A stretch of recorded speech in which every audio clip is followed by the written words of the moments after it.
Coming back. First of all, we want to start off by sending our condolences to the University of Virginia football program, the family and the friends and teammates of those involved in the tragedy, and to Coach Tony Elliott and his entire community.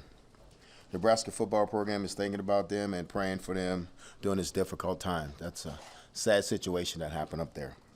Okay, we have 12 players that's going to walk on Senior Day. That'll be a part of Senior Day. And some of them that's going to be playing their last game in Husker Stadium.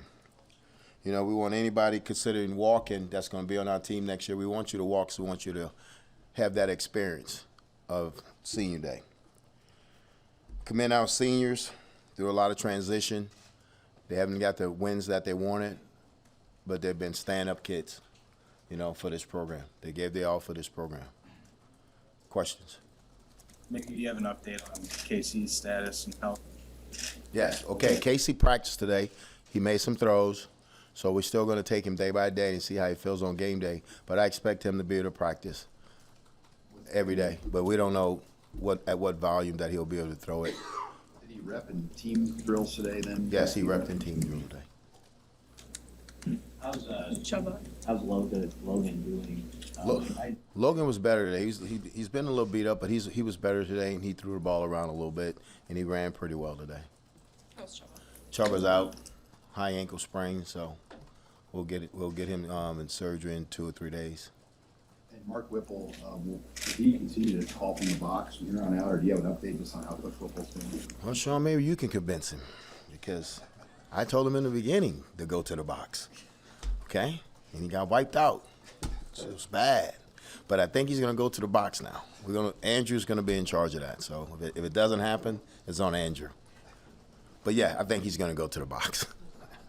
On the QBs, just with the guys who are a little lower down, that are kind of factoring in now, like Eric Sinek, what sort of is, I guess, sorted out who's where and who made the travel roster? Well, Sinek, he repped today with the second unit.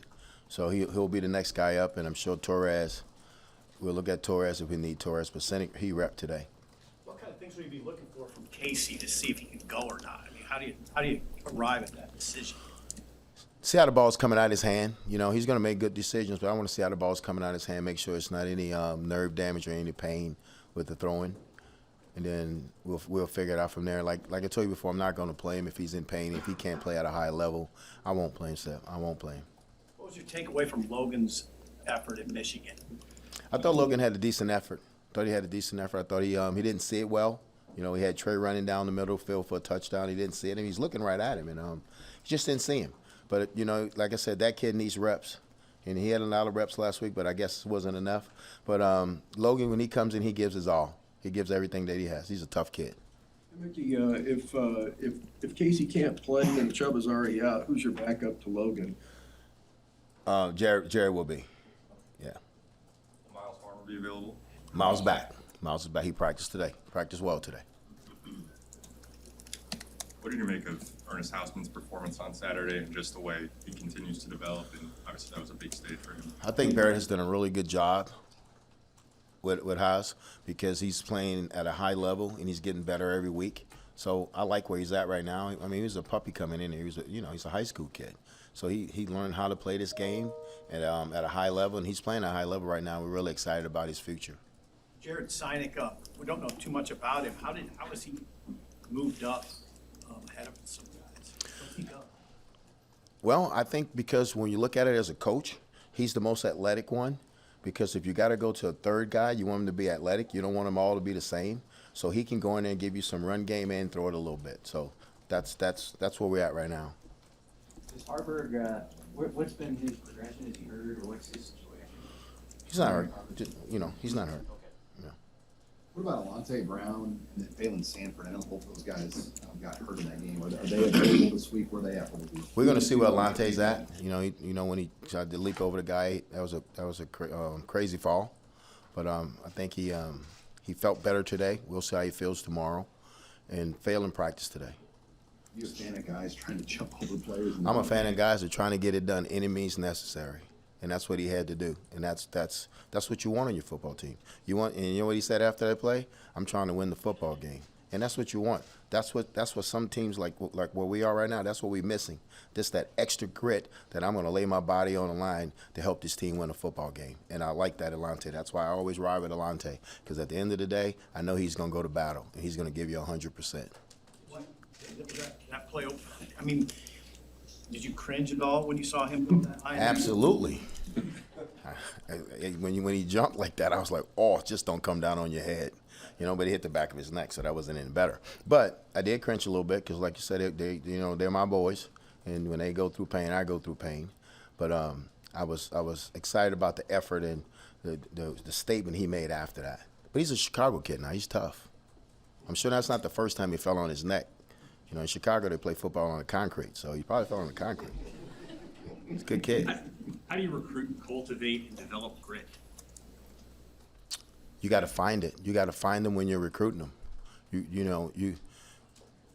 I know somebody said that I offered a quarterback with no stars or some FCS offers, and if I would have listened to that person about Justin Jefferson, I would have never got Justin Jefferson, because he was a 2,100 player ranked in the country when he came out. So we're going to go by evaluation. So when we're evaluating the kid, we're looking for that grit. We're looking for that finish on every play. So you got to look at him before you bring him here. How proud were you of Justin's performance on Sunday? Absolutely. I talked to him a week ago because he was going up for jump balls, but he was going up with his chest. And I said, just fight through with your hands and try to get your hands on the ball. But, I did drills at LSU, helped him do that. No joking. Mickey, you talked about recruiting after the game at Michigan, and Sam asking you about that. With USC and UCLA coming in a little bit, I guess just kind of how does that change the recruiting landscape in the Big Ten? Well, you're going to have to go to Cali. You're going to have to go to Cali, but I don't think it makes sense to go to Cali and go get a 6 or 7. I don't think you go out there to get a 6 or 7 best player, because you got USC out there, you got UCLA out there, you got Washington out there. You got to understand, kids from the West Coast, they tend to stay close to home, because one thing Lincoln's not going to be is California, never. We said the same thing when I was at LSU. We didn't go out there a lot because California kids, they kind of want that place to be Cali, and it's not. So we're going to continue to go where we've been going, Texas, Louisiana, Georgia, Florida, Mississippi, Alabama, Jersey, and Kansas City, St. Louis, and then here in the home state. So we're going to go out there, but we're not going to go out there and just say, okay, we're satisfied. We're going to go out there. We're going out there to get a draft pick. And Mickey, the first 9 weeks for you have been obviously very challenging in the situation. Just how much more challenging now will these next 2 weeks be, navigating the program with some of the unknowns that you guys don't really know coming up after the next week or so? Well, that's what I said in the beginning. We're going to control what we can control. And right now it's a 2-game season, and we talked about that with the players. It's a 2-game season, and now the most important thing on the schedule is Wisconsin, and let's go at Wisconsin, but control what you can control. Mick, you've got 7 games under your belt now as head coach. Other than recruiting, which you talked about after the Michigan game, what, in your mind, now that you have this experience, what is it going to take the next head coach, whether it's you or somebody else, to be successful at this program? What's it going to take to get this program? Roster management, a more competitive roster, and understand what you need to do in this conference on the offense side of the ball and the defense side of the ball, and in special teams, because it's a different makeup with the conference. So you got to understand that. Then you also got to understand where you're at. You got to understand that you don't sit in the middle of Texas, the middle of Louisiana, the middle of Georgia, that you got to be able to go down there and convince those kids to come up here. So he's got to understand that recruiting's going to be a big part. Whoever sits in that chair, recruiting's going to be a big part, and you got to want to work, because it's not like working when you're at Georgia, because they right there. You got to work here. You got to work. So whoever takes this job, they better be ready to work. Is it a different roster configuration that you think you need in the Big Ten compared to what you saw in the SEC? Is there differences? Well, I think it comes down to depth.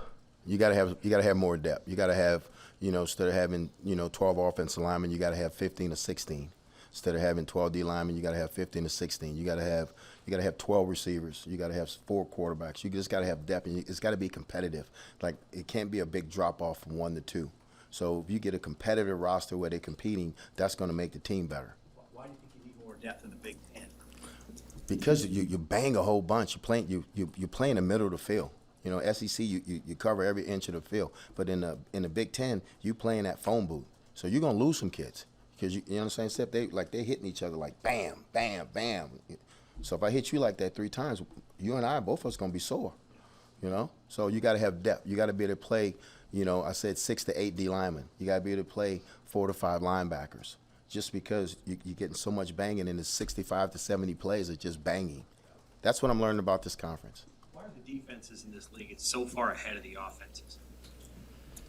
I couldn't tell you that. I can't tell you that, so I better watch how I answer that question.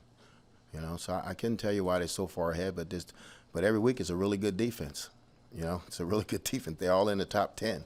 So you got to take your hat off to those programs and to those head coaches, to those coordinators. But it's really good defense in this conference. Is there an area or two in the country that you feel like this program could attack in recruiting that it hasn't really tried to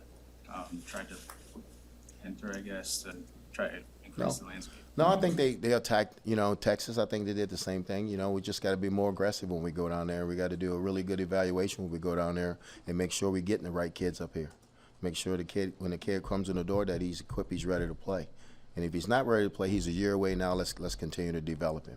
But I think you got to go down south. You got to go where the heat's at. You got to go where they're playing big time high school football. Not that they don't play it here, you know. But if you know the routine, Texas and Louisiana, Georgia, you know, everybody's down there. Mickey, have you been updated on your status and how difficult has this last 7-8 weeks been for you in this transition? I don't think it's been difficult because you know I've been having fun, you know, getting it done, you know, because I'm coming in every day to get a job done. I haven't gotten the results that we wanted, but it's a great feeling being around these kids and being around these coaches. They top notch people. They not one person in that building has given up. Everybody comes in and fight. Y'all see them? They fighting to the end. You could be in a situation right now where they could have gave up 6 weeks ago, but they didn't. You know, so I'm having fun. I'm good. I mean, don't worry about Mickey. Mickey's gonna be okay. But nobody said, hey, Mickey, let's talk about this after the season? No. They don't, I don't think it works like that. I think if they want to interview you after the season, they'll let you know, or they'll tell you that a head coach coming in. I'm prepared for whatever. What have you seen from Wisconsin? They obviously hired their head coach too. Have you seen a lot of changes? What have you seen from the Badgers? Well, no, they, you know, like I said, it real good defense, and they like to run the football. It's no secret, and you know they hadn't changed much. You know, they play hard. They don't do a lot, but what they do well, and they don't make mistakes. Is there running back any different stylistically than the previous 3 that you faced? Oh yeah, you see how big he is. He's a big old dude. He's about 6'2", 235. You know, he's a really, really good running back. He's probably one of the best running backs we've seen this year. I mean, we've been seeing the really good backs in the country, and the Big Ten has them. But this kid's special. You know, and somebody told me he was 18 years old. I mean, to be that big and be 18, that's special. But he's a really good back.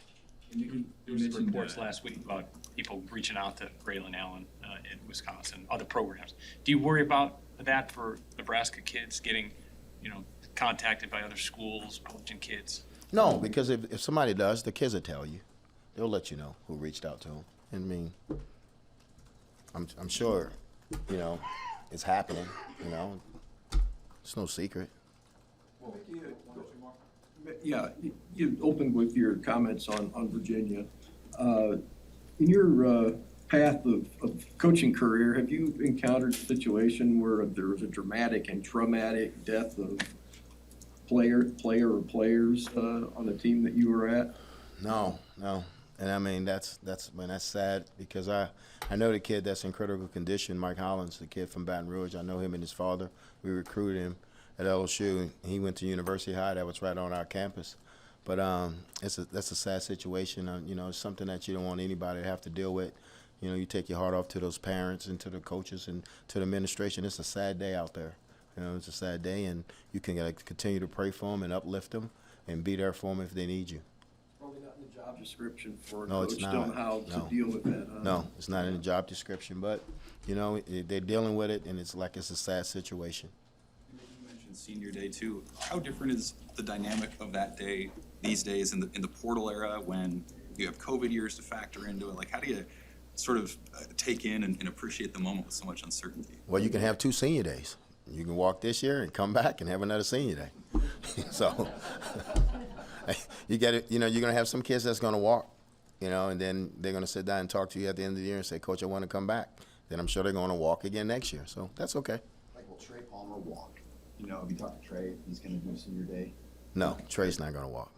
I didn't think so. So, Do you have those conversations with those guys now about whether they'll walk, or do they just tell you? Or how they does just that tell work? us if they want to walk or not. Andrew did a really good job of doing that. They go to Andrew and tell Andrew, but they'll tell you. Anything else for Coach? Thank you. All right.